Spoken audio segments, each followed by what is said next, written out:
Assalamualaikum warahmatullahi wabarakatuh. Saya Aji Rizal Saputra,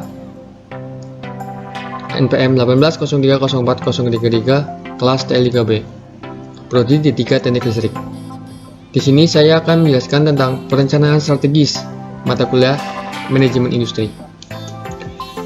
Definisi dari perencanaan strategis yaitu proses manajerial untuk mengembangkan dan mempertahankan kesesuaian yang menghasilkan keberhasilan antar tujuan, keahlian, dan sumber daya dalam sejumlah peluang pasar yang terus berubah. Strategi perencanaan strategis juga memiliki tujuan.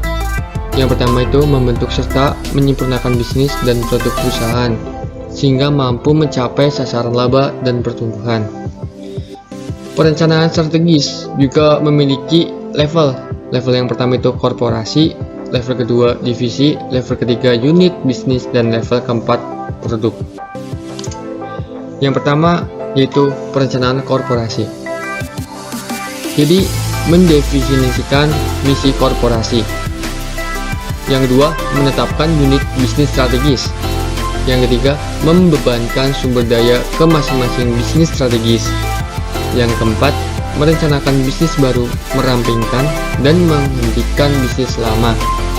Karakteristik strategis unit bisnis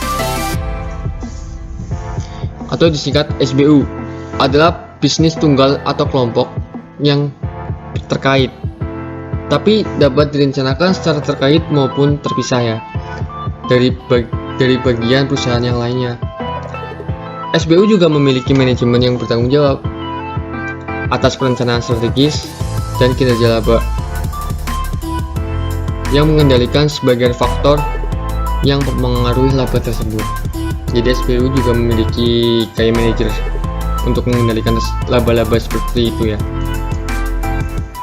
Selanjutnya masuk ke strategi pengembangan korporasi. Yang pertama itu pertumbuhan intensif atau menumbuhkan lebih lanjut bisnis yang sudah ada atau kayak mengembangkan. Sedangkan yang kedua itu pertumbuhan integratif, yaitu membangun atau mengakuisisi bisnis yang berkaitan. Dan yang ketiga itu pertumbuhan diversifikasi atau menambah bisnis yang tidak berkaitan.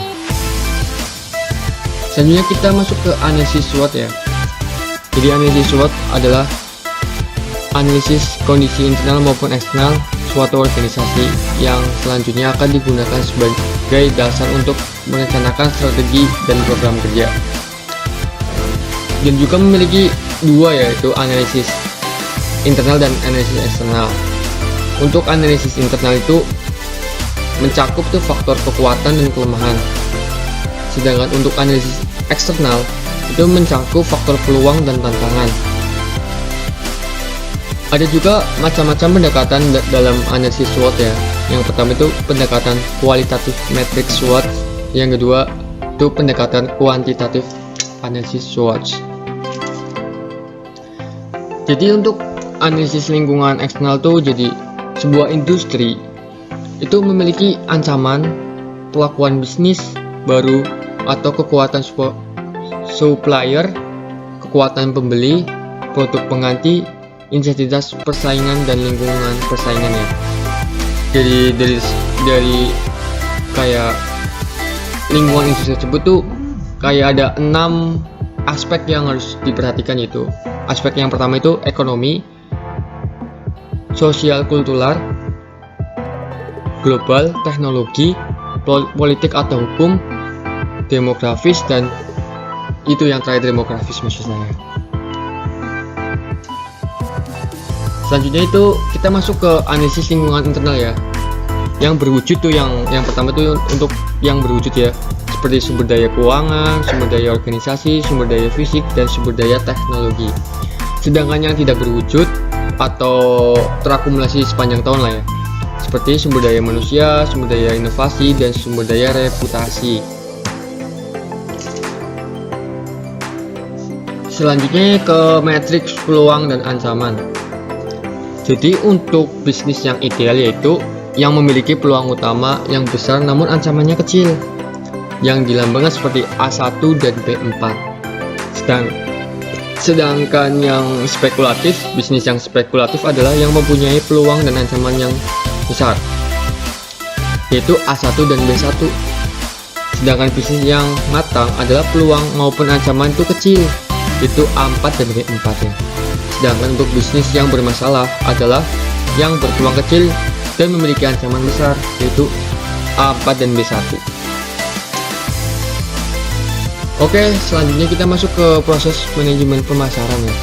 Jadi manajemen pemasaran itu ada dua, yaitu membuat produk, yang selanjutnya itu menjual produk. Untuk membentuk produk tuh, yang pertama itu mendesain, yang kedua push casing, yang ketiga proses produksi. Itu untuk membuat produknya ya. Sedangkan untuk menjual produk yaitu penentuan harga jual, menjual, promosi, distribusi, dan pelayanan. Itu proses manajemen pemasarannya ya. Selanjutnya kita masuk ke langkah-langkah dalam proses perencanaan pemasaran. Yang pertama kita harus menganalisis peluang pasar, menyusun strategi pemasaran, merencanakan program pemasaran, selanjutnya mengelola usaha pemasaran. Untuk mengelola usaha pemasaran itu ada 3 juga. Yang pertama itu pengendalian rencana tahunan, pengendalian profitabilitas, dan pengendalian strategi. Sekian dari saya, kurang lebihnya mohon maaf. Wassalamualaikum warahmatullahi wabarakatuh.